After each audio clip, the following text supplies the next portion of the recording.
you remember Shady Pines, that retirement home you stuck me in that resembles Sing Sing. My mistake, Sing Sing has a movie night. Few sitcoms capture the magic of friendship and laughter like The Golden Girls. But behind its pastel Miami walls, this TV classic hides secrets and quirks even loyal fans miss. Get ready to uncover 10 jaw-dropping facts counting down to the strangest surprise. Number 1. Dorothy's wedding was filmed out of order, twice. Let's go back to 1992, when fans of The Golden Girls tuned in for Dorothy's big send-off. Picture Bea Arthur in her iconic shoulder pads, standing beside Leslie Nielsen, who played Lucas Hollingsworth, her surprise groom in the show's last-ever episodes. What most viewers never knew is that Dorothy's dramatic wedding was filmed before many of the final season's other scenes, and then partially reshot. The producers decided to revisit the ceremony after realizing that the real emotions of the cast, knowing the end was near, gave their farewells a raw edge that couldn't be faked. This out-of-sequence taping meant that the hugs, the tears, and even Sophia's wisecracks in that wedding scene were saturated with genuine goodbye energy, even though lots of the cast's final lines were still ahead. When NBC aired the last episode in May 1992, that truth added a secret layer to the already bittersweet farewell. The laughter and tears felt more real because, for the women of the Golden Girls, they absolutely were. Number 2. Betty White was almost Blanche. Picture this. Betty White, America's sweetheart, originally slotted to play the man-hungry Blanche Devereaux on The Golden Girls. At first, producers saw her as a natural for the role, drawing from her sharp-tongued, flirty Sue Ann Nivens persona on The Mary Tyler Moore Show from the 70s. But as rehearsals began in 1985, a worry crept in. Would fans be excited, or just feel like they'd seen it all before? With quick thinking that would prove iconic, producers asked Betty and Rue McClanahan to switch roles. So, Betty became simple, sweet Rose Nyland, while Rue slid into the sultry southern shoes of Blanche. The chemistry was instant, and television history was changed with one pulse-quickening swap. Sometimes taking a risk and flipping the script is what makes magic. You can almost hear Betty's gentle Minnesota lilt or see Rue's bold red lipstick, reminding us that sometimes the right casting choice is the one no one saw coming. Hold on to that surprise, because the next twist is just around the corner. Number 3. The Miami house exterior. Isn't in Florida. Early morning sun, palm trees swaying, and that familiar pastel-painted bungalow. Viewers instantly felt the Miami vibe every time an episode opened. But here's the twist. That famous Miami house on The Golden Girls was actually thousands of miles from Florida. The exterior shots were filmed at Disney's Hollywood Studios in California. Tourists flocked there, snapping photos in front of the classic facade, often believing they'd found Blanche, Dorothy, Rose, and Sophia's real-life residence. The illusion blended seamlessly with the show's warmth and humor. But in the end, it was pure Hollywood magic. No Florida humidity required. That set became a minor pilgrimage spot in the 1990s, just a tram ride away from Mickey and Cinderella.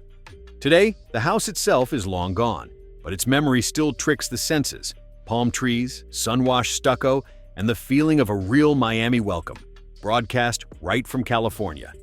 Just one of many things that makes the Golden Girls legend all the more surprising as we peel back the curtain to see what's real and what's simply television charm. Number 4. The live audience saw a stand-in Sophia. Picture the studio just before cameras roll on the Golden Girls. The audience settles in, waiting for Blanche's sass and Dorothy's dry wit. But Sophia, usually the crowd favorite, isn't even on stage during rehearsals. Estelle Getty, who played the sharp-tongued Sophia Petrillo, was so anxious about performing in front of live crowds that producers brought in a stand-in actress each week to block her scenes and read her lines during practice. Only when the real taping began did Estelle step out, in full wig and motherly scowl, ready to deliver punchlines under intense pressure. Considering her timing became iconic by the late 1980s, her ability to conjure laughs on the spot is nothing short of miraculous. This backstage secret not only reveals Estelle Getty's immense courage, but also makes every quick jab and knowing glance all the more remarkable. As the studio lights flashed and applause erupted in those Friday night tapings, Sophia truly stole the show, nerves and all. Suddenly, every zinging comeback feels even braver, and the next curtain rises on more untold magic behind those Miami doors. Number 5. Rue McClanahan. Kept Blanche's clothes. Picture the glint and glamour of Blanche Devereaux's closet. sequins, shoulder pads, bright silk blouses, all shimmering under the Miami sun. Rue McClanahan, who brought Blanche to life on The Golden Girls from 1985 to 1992, made a canny move. She had it written into her contract that every stiletto, brooch, and billowy dress would become hers after filming. When the final curtain closed, Rue walked away with racks of Blanche's iconic outfits, fusing her own world with her character's style for years afterward. Fans talk about her legendary blue robe and her self-confessed love for that Southern Belle wardrobe. It's the kind of backstage secret that turns costume closets into treasure chests, blurring where actress ends and character begins. Imagine her flipping through those dresses at home, each piece a sparkling memory of sitcom history. Sometimes the glitz you see on screen lingers long after the laughter fades, a tactile connection to television magic. Up next, we'll uncover another behind-the-scenes gem, proving The Golden Girls was more than meets the eye. Let's pause for a second. Did you ever have a favorite outfit inspired by a TV character? Or maybe your mom borrowed some fashion cues from Blanche or Dorothy? Share your best Golden Girls style memory in the comments below. Number 6. The iconic theme song was nearly different. Think about it. Could you ever imagine anything besides "Thank You for Being a Friend" as the welcoming anthem for The Golden Girls? During pre-production in 1985, that was almost a reality. The producers actually debated using Bette Midler's Friends before making the late call to switch.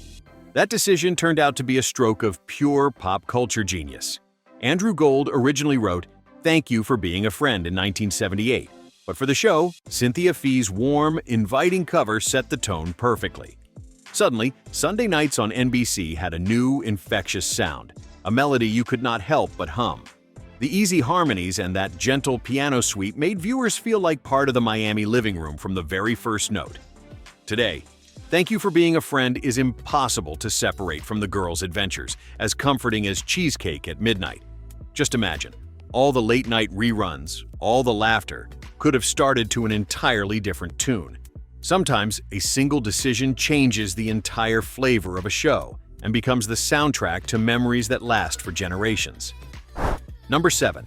The kitchen table swapped sides for each scene. If you ever wondered whether your memory was playing tricks during late-night reruns of The Golden Girls, you're hardly alone. That cozy Miami kitchen, where Blanche, Dorothy, Rose, and Sophia nursed cheesecake and secrets, held a sly trick up its sleeve. In the early episodes after it debuted in 1985 on NBC, the kitchen table sat familiar and steady. Tucked one way, the fridge and cabinets forming a tidy, memorable backdrop. But eagle-eyed fans noticed as the seasons rolled by, that table quietly swapped sides. Suddenly, a different wall, a reversed setup, and a subtle but profound sense of déjà vu. The reason?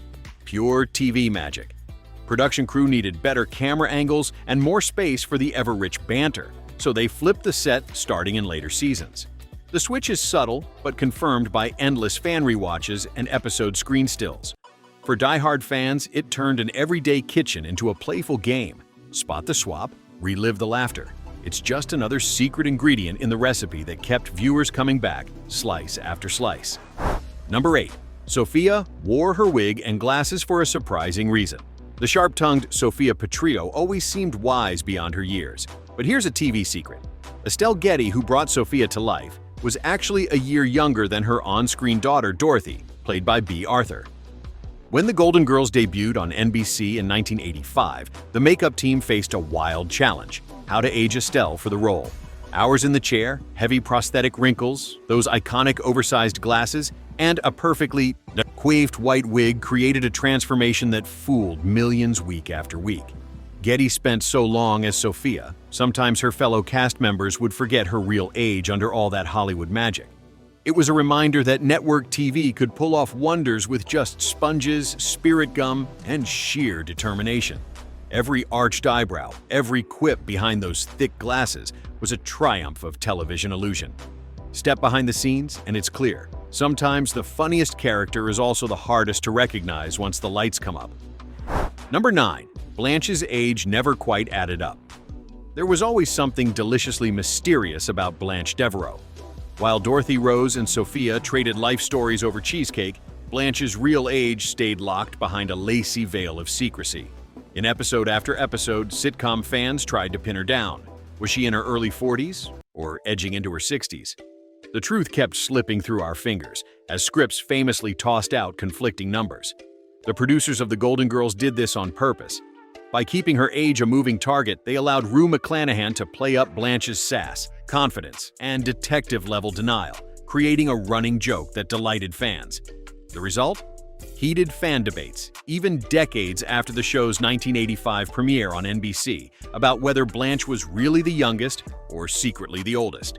This ageless conundrum became a part of the show's charm, much like the bottomless coffee cups and punchy one-liners. Sometimes it's the unanswered questions that make a classic linger in memory, tempting us to keep watching just in case someone finally slips up. Number 10. B. Arthur was allergic to Rose's pet dog.